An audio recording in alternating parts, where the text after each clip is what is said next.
Look what my Bradford pears making. Come join me in the chaos. All right, so if you follow my channel, you'll know a few years ago I cut down my Bradford pear trees and I grafted scions from a few choice pear trees into them, including this Bartlett scion. So you follow the branch here, comes up here, over here. So that's my Bartlett scion. So right here's my Bartlett. And then I have some Anjou and some Asian pear scions that I've also grafted in. So it's really fun to see these giant pears that are just growing in. Can't wait to try them. They're still not quite given a little bit. I think they'll get a little soft when they're ripe, but they're getting real close. You can smell them a little bit finally.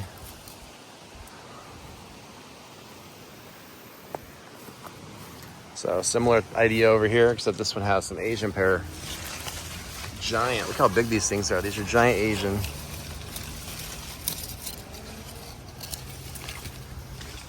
And again, this is just so easy. Like if you have Bradford pears, a lot of people just cut these things down and want to burn them. But if you take off all the branches, you'll stop getting the little Asian pears. And then you graft into it something useful. And you'll get these giant, I mean, look at this one. This one right here is huge.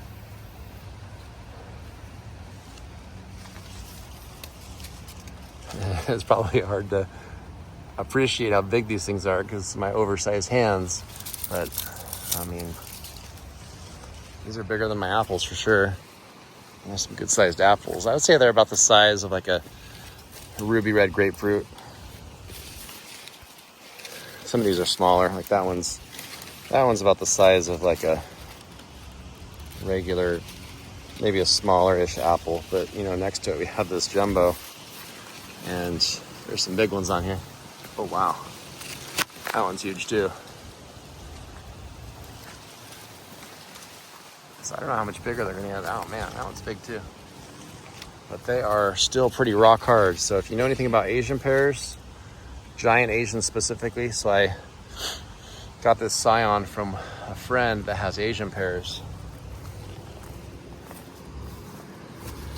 Wow, that foliage is really thick. So it appears the Asian pears are doing the best.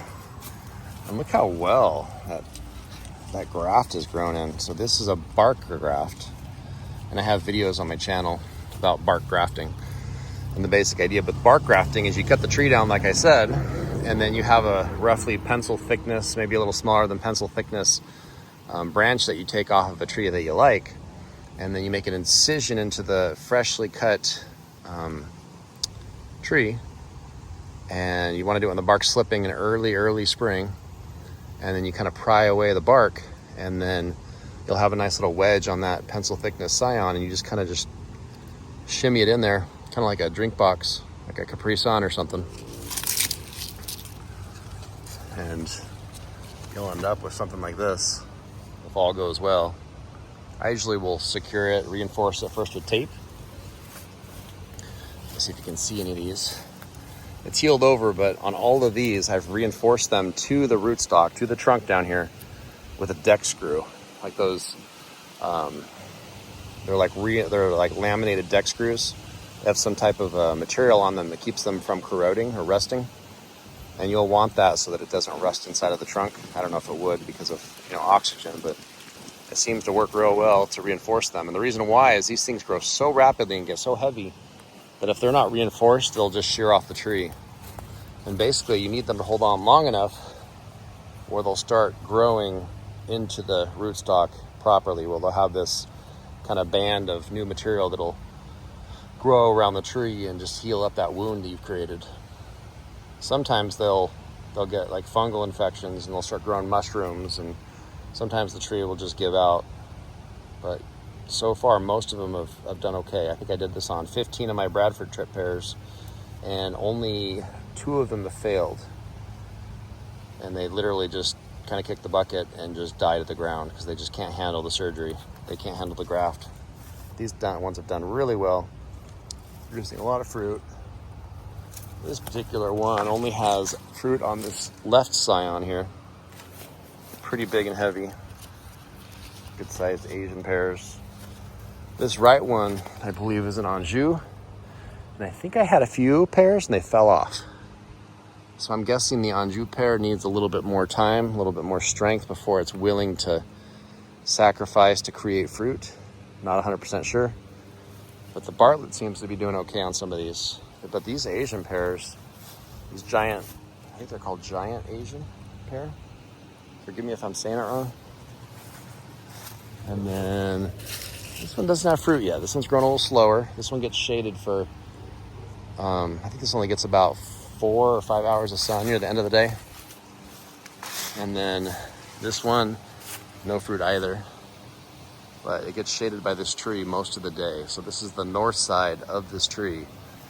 And the shadow kind of goes about here roughly for most of the day. So these guys just get, you know, an extra 5 hours of sun compared to these two trees right here. So you can kind of imagine the disadvantage.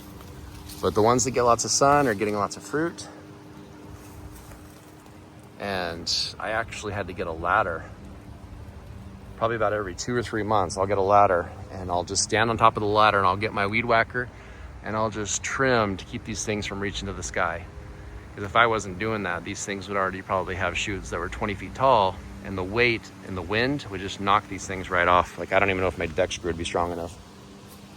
So I did lose a couple scions. Like most of these, I had 2 or 3 scions on each. You'll notice some only have 1, and that's because the wind sheared them off. Like this one, for example, I actually had 2 scions on this guy, and the wind knocked one of them off. I don't remember if it was last year or the year before.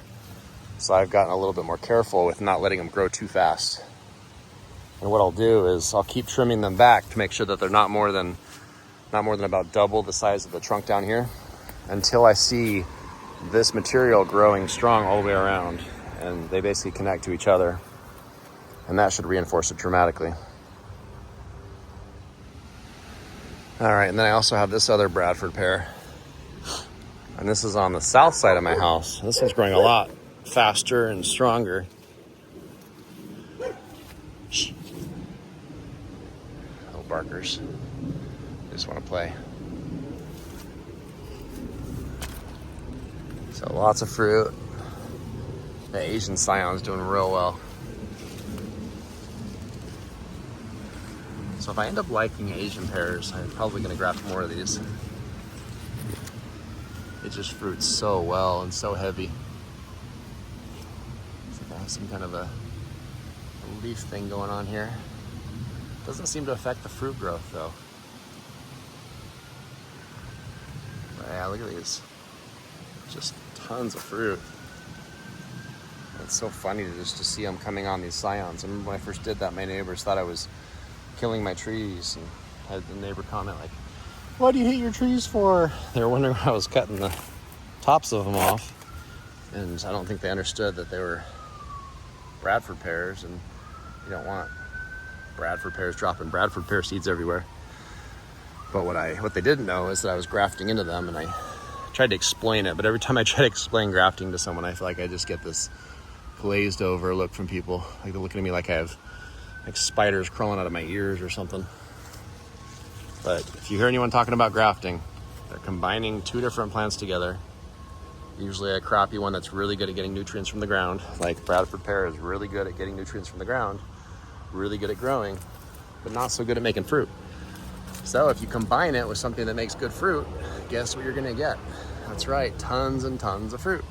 So it's not the most complex concept, and I highly recommend doing it. Like if you have the time, watch a few videos on grafting, do this to your Bradford pears. You won't regret it when you're harvesting so much fruit that you're giving it away to your neighbors. It's such a wonderful blessing for your family. So thanks for joining me in the chaos.